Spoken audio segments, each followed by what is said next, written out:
सलमान अपनी नानी के घर आया हुआ था। नाना हर रात इसे कोई खास बात सुनाते।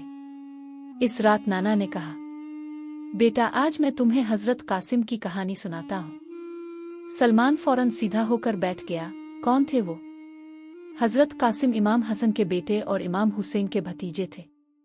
सिर्फ 13 साल के थे जब करबला में कुर्बानी दी। सलमान ने हैरत से पूछा, इतनी कम उम्र में इन्होंने डर महसूस नहीं किया? नाना जी ने आहिस्ता से कहा, इमाम हुसैन पहले उन्हें जंग की इजाजत नहीं दे रहे थे, मगर एक रात हजरत कासिम को ख्वाब आया। ख्वाब में इन्होंने अपने बाबा इमाम हसन को देखा।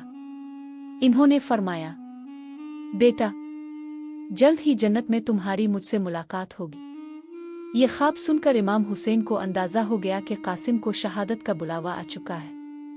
सलमान सोचने लगा, फिर आहिस्ता से बोला, फिर वो अल्लाह पर यकीन रखते हुए जंग पर चले गए। नाना जी ने इसके सर पर हाथ रखा। हाँ बेटा, कुर्बानी का जज्बा सिर्फ तलवार से नहीं आता, ख्वाब और ईमान से भी आता है। क्या आपने कभी ऐसा ख्वाब देखा जो आपको अल्लाह के करीब ले आया हो?